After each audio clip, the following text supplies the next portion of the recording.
की बनी रोटी सब्जी का नाम सुनते ही बुरा सा मुंह बना लेती थी। उसी बात को लेकर सास बहू दोनों में रोजाना तू तू मैं हो ही जाती थी। सुमन, ये क्या तुमने बाहर से कुछ खाने का वो मैंने रसोई में देखा, आप रात के खाने के लिए भिंडी काट रही हो। मेरे से सूखी रोटी सब्जी नहीं खाई जाती, इसलिए मैंने नूडल्स और मंचूरियन मंगवा लिया। बस अब मैं तुम्हें कुछ बोलूंगी तो तुम्हें बुरा लगेगा कि मैं तुम्हें खाने के लिए टोक रही हूँ। ये रोजाना बाजार से जो तुम खाने का सामान मंगवाती रहती हो ना, सेहत के लिए कितना खराब है ये तुम्हें बाद में पता चलेगा। मम्मी जी, दुनिया बाजार का खाती है, हम खा लेंगे तो क्या बीमार पड़ जाएंगे? ऐसा नहीं होता, ये सब बेकार की बातें हैं। मुझे कुछ नहीं होता, मैं बिल्कुल ठीक हूँ। अच्छा, मुझे बहुत तेज भूख लगी है। राजीव तो रात को लेट आएंगे, मैं तो खाना खा रही हूँ, आप खाओगे? नहीं, मैं तुम्हारे ससुर जी को पहले रोटी दे दूं, उसके बाद खा लूंगी। तुम खा लो, भिंडी रोटी लेनी हो तो ले लेना, साथ में मैंने रोटियां ज्यादा बना दी थी। ठीक है, एक ले लूंगी रोटी, मन होगा तो। सुमन अक्सर ही रोटी सब्जी बनने के टाइम पर बाजार से ऑर्डर कर देती थी, या फिर सूखी सब्जी बने तो उसके साथ कुछ और बनाने की तैयारी कर लेती थी। सुमन, आज मंडी से करेले लेते आऊं? तुम्हारे बाबूजी कई दिनों से करेले आलू प्याज की सब्जी खाने के लिए कह रहे हैं, तो हम सब क्या खाएंगे? वही रोटी सब्जी जो बनेगी, और क्या खाना है। मैं मंडी होकर आती हूँ। सुमन के साथ सुषमा सब्जियां लेने मंडी चली जाती है। रात को सुमन रोटी सब्जी बनाकर तैयार कर देती है, पर अभी सुमन कढ़ाई में कुछ और बना रही थी। तभी सुषमा रसोई में आती है। अरे सुमन, ये क्या बना रही हो?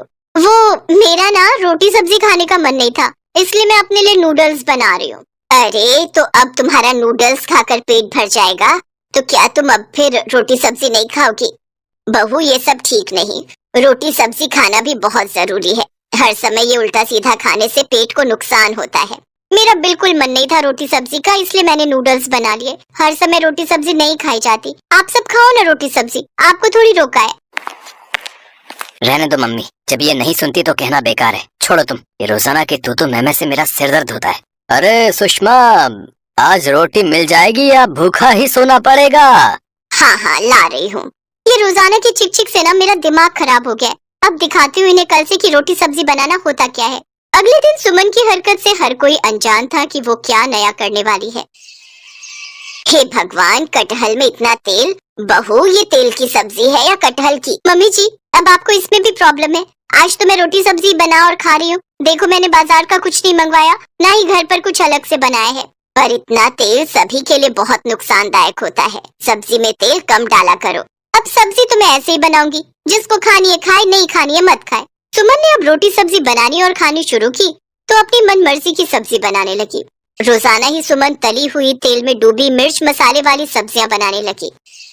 ये आप गाजर मटर की उबली हुई सब्जी क्यों बना रही हो? मैंने तो शाही पनीर बनाया ना, वो नहीं खाओगे? नहीं बहू, तुमने इतना तेल और मिर्च मसाले वाला बनाया है, तुम्हारे बाबूजी और मैं इतनी तेल और मिर्च मसाले वाली सब्जियां नहीं खा सकते। मेरी जीभ जलती है ज्यादा मिर्च मसाले वाली सब्जी खाऊं तो। और तुम्हारे बाबूजी तो वैसे भी दिल के मरीज हैं, उन्हें मैं इतना तेल नहीं दे सकती, इसलिए मैं उनके और अपने लिए उबली हुई गाजर मटर की सब्जी बना रही हूँ। कभी राजीव भी ऑफिस से आ जाता है।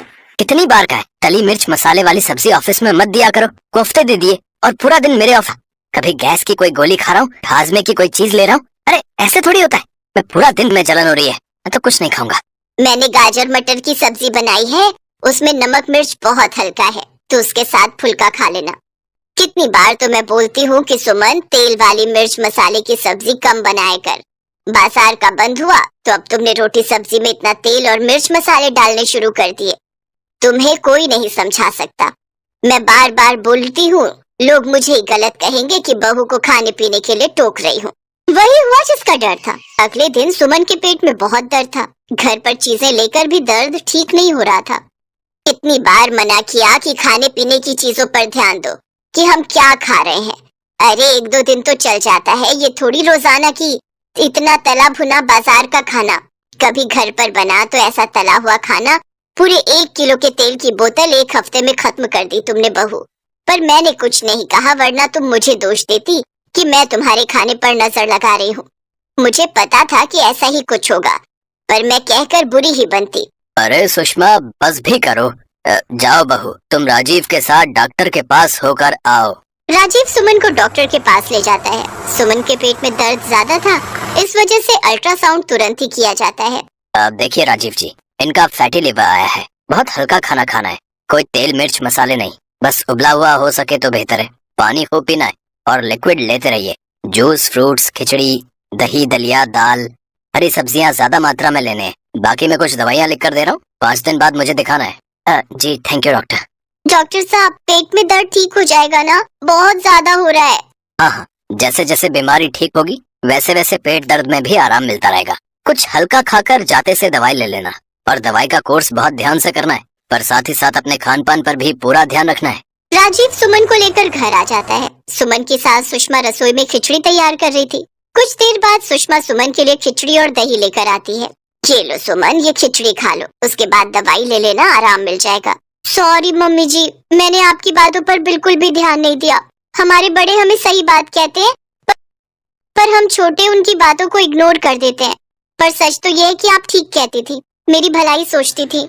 मैं प्रॉमिस करती हूँ अब मैं सिंपल खाना खाऊंगी, नॉर्मल सब्जी रोटी और घर का बना सिंपल खाना। ऐसा नहीं है बहू, खाओ, बाजार का भी खाओ, घर का बाजार का तला हुआ भी खाओ, पर उसे आदत मत बनाओ। कभी तीज त्योहार या फिर कोई शादी पार्टी या कोई समारोह उत्सव हो तब खाओ। ये नहीं कि रोजाना ही हम इतना भारी खाना खा रहे हैं जो हमारी सेहत को नुकसान दे रहा है। ये भी तो ठीक नहीं। अब जल्दी से खिचड़ी खा लो, फिर दवाई ले लेना। सुषमा खुश थी कि सुमन ने उसकी बातों पर ध्यान दिया और उन बातों पर अमल किया, जिससे कुछ ही दिनों में सुमन की तबीयत बिल्कुल ठीक हो गई।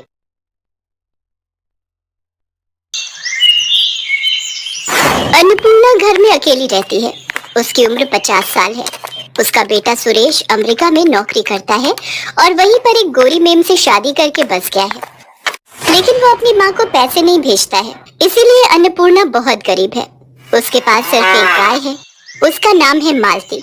अन्नपूर्णा मालती का दूध बेचकर अपना पेट पालती है। सुन मालती, तुझे पता है मेरा बेटा अमेरिका में बहुत बड़ी नौकरी करता है। वो जब लौट कर आएगा तब देखना मेरे लिए कितना कुछ लाएगा। अन्नपूर्णा की आंखों में बहुत सारे सपने हैं अपने बेटे को लेकर, लेकिन सुरेश उसकी माँ को कभी याद भी नहीं करता। कुछ दिन बाद शाम को अन्नपूर्णा जब खाने का इंतजाम कर रही थी, तब अचानक से वहाँ सुरेश अपनी विलायती बहू के साथ आता है। माँ, मैं आ गया हूँ। अपने बेटे को देखकर अन्नपूर्णा खुशी से पागल हो जाती है। अरे बेटा, तू अचानक से कैसे आ गया? वो बात यह है कि मेरी नौकरी चली गई है। अच्छा, इसीलिए माँ की याद आ गई।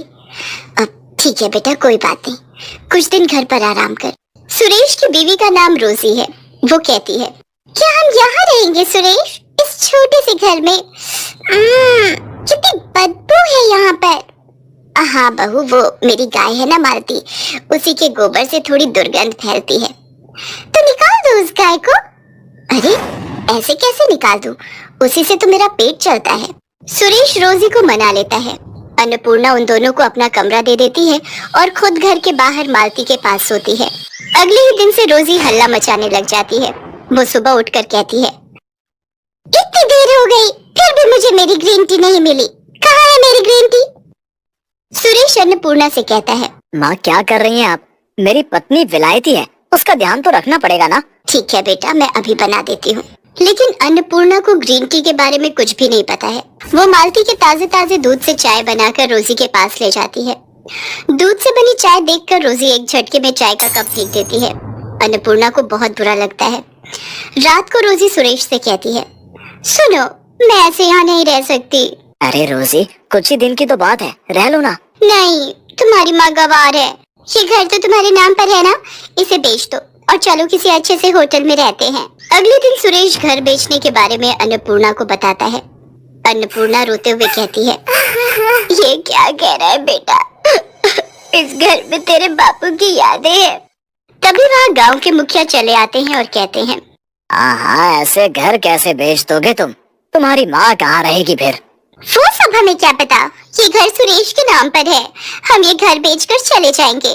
आप होते कौन हो हमारे बीच में बात करने वाले? मुखिया जी बहुत अपमानित महसूस करते हैं। सुरेश घर बेच देता है और अपनी बीवी को लेकर वहाँ से चला जाता है।